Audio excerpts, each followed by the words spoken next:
Good day and God bless you. Welcome to the Bible reading in chronological order. Just such a privilege once again to be with you in this overview and in the Bible reading. I pray that the Lord would bless you even as we would go through His Word together, even as we would learn more about Him through His Word.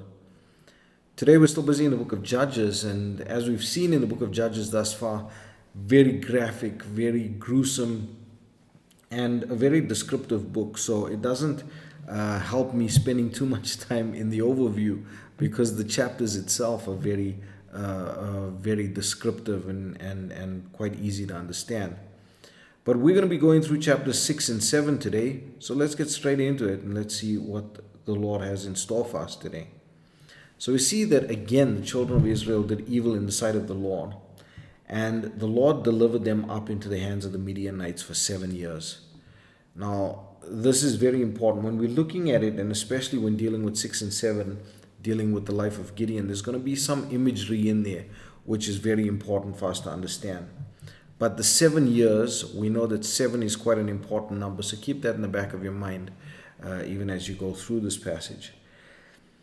And the Midianites came in such large numbers, and they came in with such a force that they actually depleted the entire resources of the land of Israel.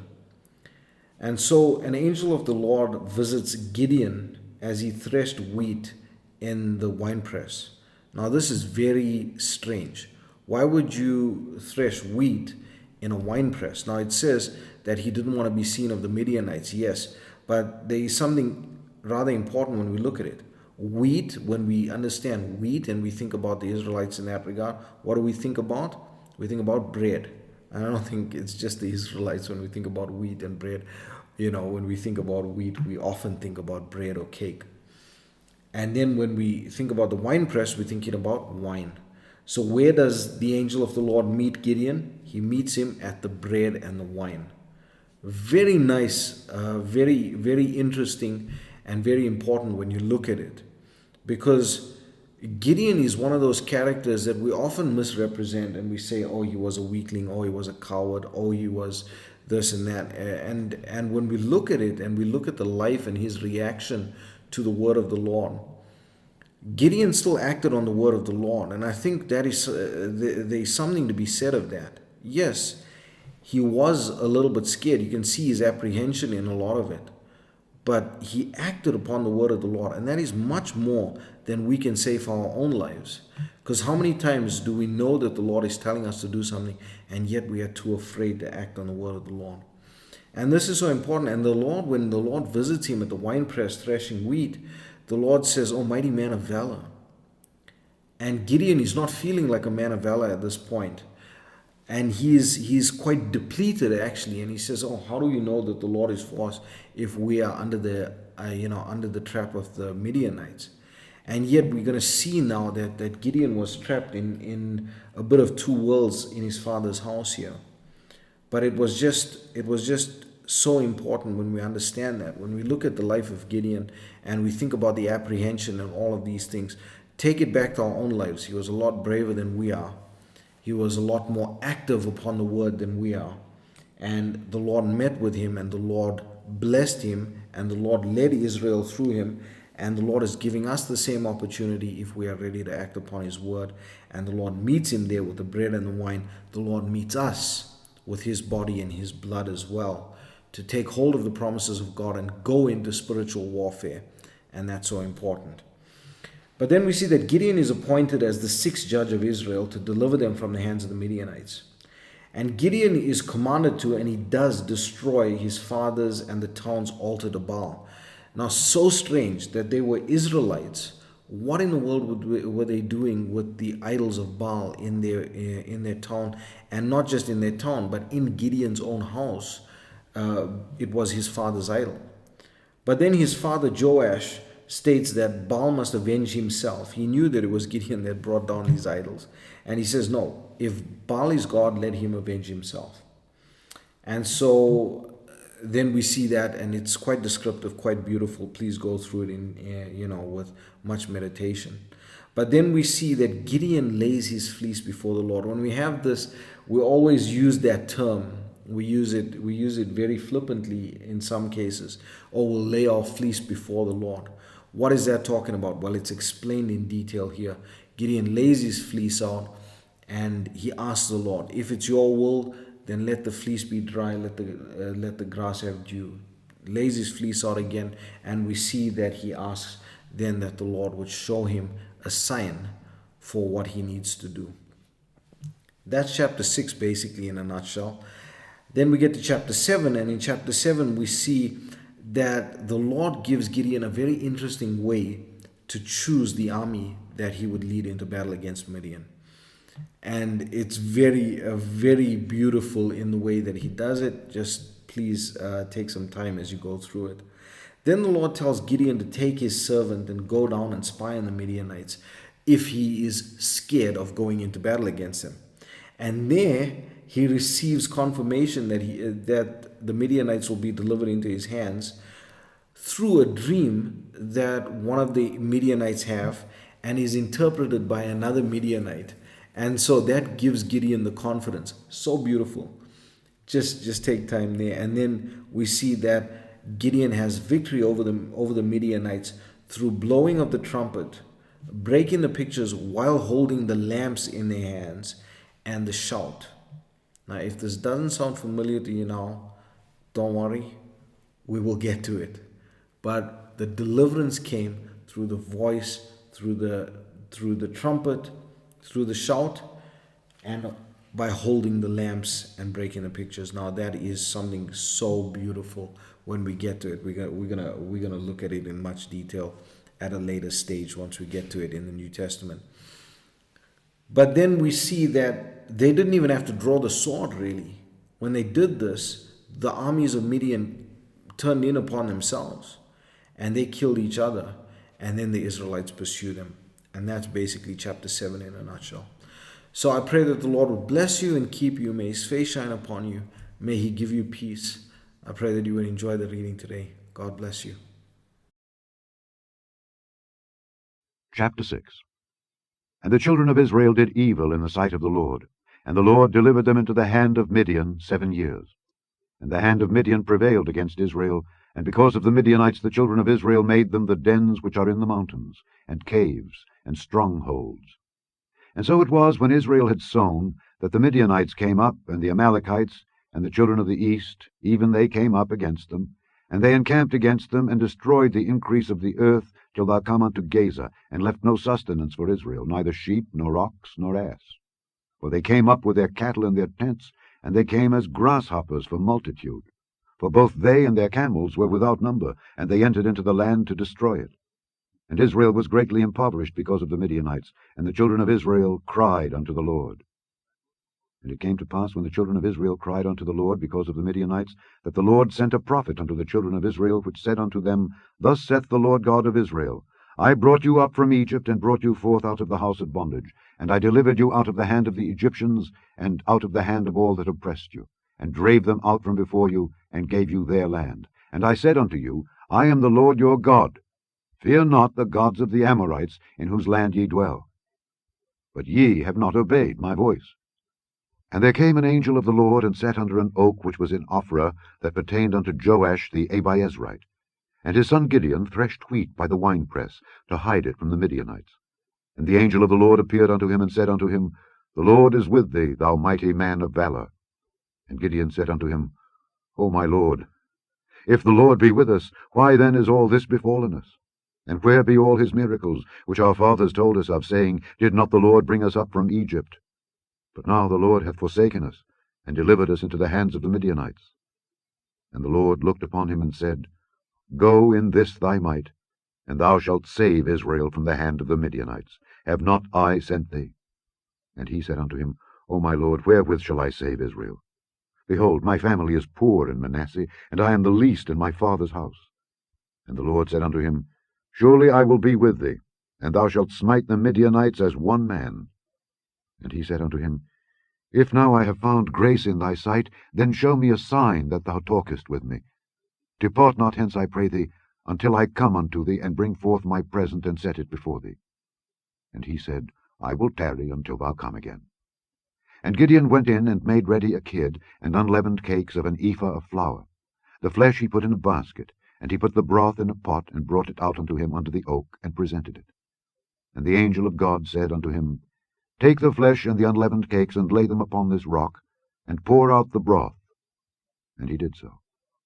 Then the angel of the Lord put forth the end of the staff that was in his hand, and touched the flesh and the unleavened cakes, and there rose up fire out of the rock, and consumed the flesh and the unleavened cakes. Then the angel of the Lord departed out of his sight. And when Gideon perceived that he was an angel of the Lord, Gideon said, Alas, O Lord God, for because I have seen an angel of the Lord face to face. And the Lord said unto him, Peace be unto thee, fear not, thou shalt not die. Then Gideon built an altar there unto the Lord, and called it Jehovah Shalom. Unto this day it is yet in Ophrah of the Abiezrites. And it came to pass the same night that the Lord said unto him, Take thy father's young bullock, even the second bullock of 7 years old, and throw down the altar of Baal that thy father hath, and cut down the grove that is by it, and build an altar unto the Lord thy God upon the top of this rock in the ordered place, and take the second bullock, and offer a burnt sacrifice with the wood of the grove which thou shalt cut down. Then Gideon took 10 men of his servants, and did as the Lord had said unto him. And so it was, because he feared his father's household and the men of the city, that he could not do it by day, that he did it by night. And when the men of the city arose early in the morning, behold, the altar of Baal was cast down, and the grove was cut down that was by it, and the second bullock was offered upon the altar that was built.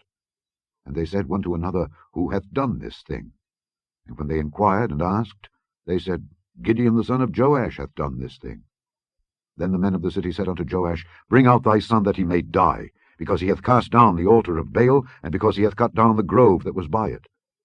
And Joash said unto all that stood against him, Will ye plead for Baal? Will ye save him? He that will plead for him, let him be put to death whilst it is yet morning. If he be a god, let him plead for himself, because one hath cast down his altar. Therefore on that day he called him Jerubbaal, saying, Let Baal plead against him, because he hath thrown down his altar. Then all the Midianites and the Amalekites and the children of the east were gathered together, and went over and pitched in the valley of Jezreel. But the Spirit of the Lord came upon Gideon, and he blew a trumpet, and Abiezer was gathered after him. And he sent messengers throughout all Manasseh, who also was gathered after him. And he sent messengers unto Asher, and unto Zebulun, and unto Naphtali, and they came up to meet them. And Gideon said unto God, If thou wilt save Israel by mine hand, as thou hast said, behold, I will put a fleece of wool in the floor.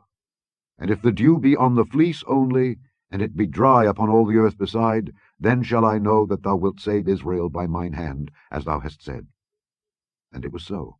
For he rose up early on the morrow, and thrust the fleece together, and wringed the dew out of the fleece, a bowl full of water. And Gideon said unto God, Let not thine anger be hot against me, and I will speak but this once. Let me prove, I pray thee, but this once with the fleece.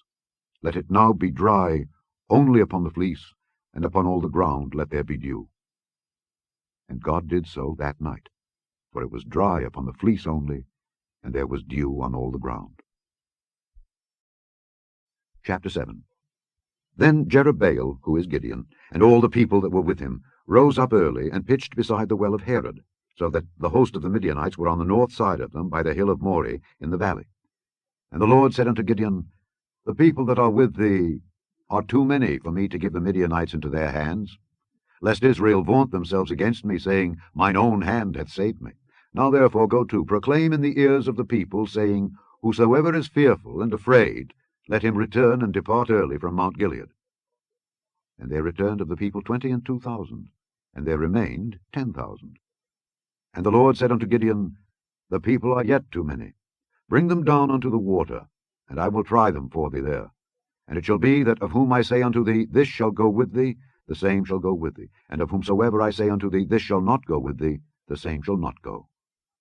So he brought down the people unto the water. And the Lord said unto Gideon, Every one that lappeth of the water with his tongue, as a dog lappeth, him shalt thou set by himself.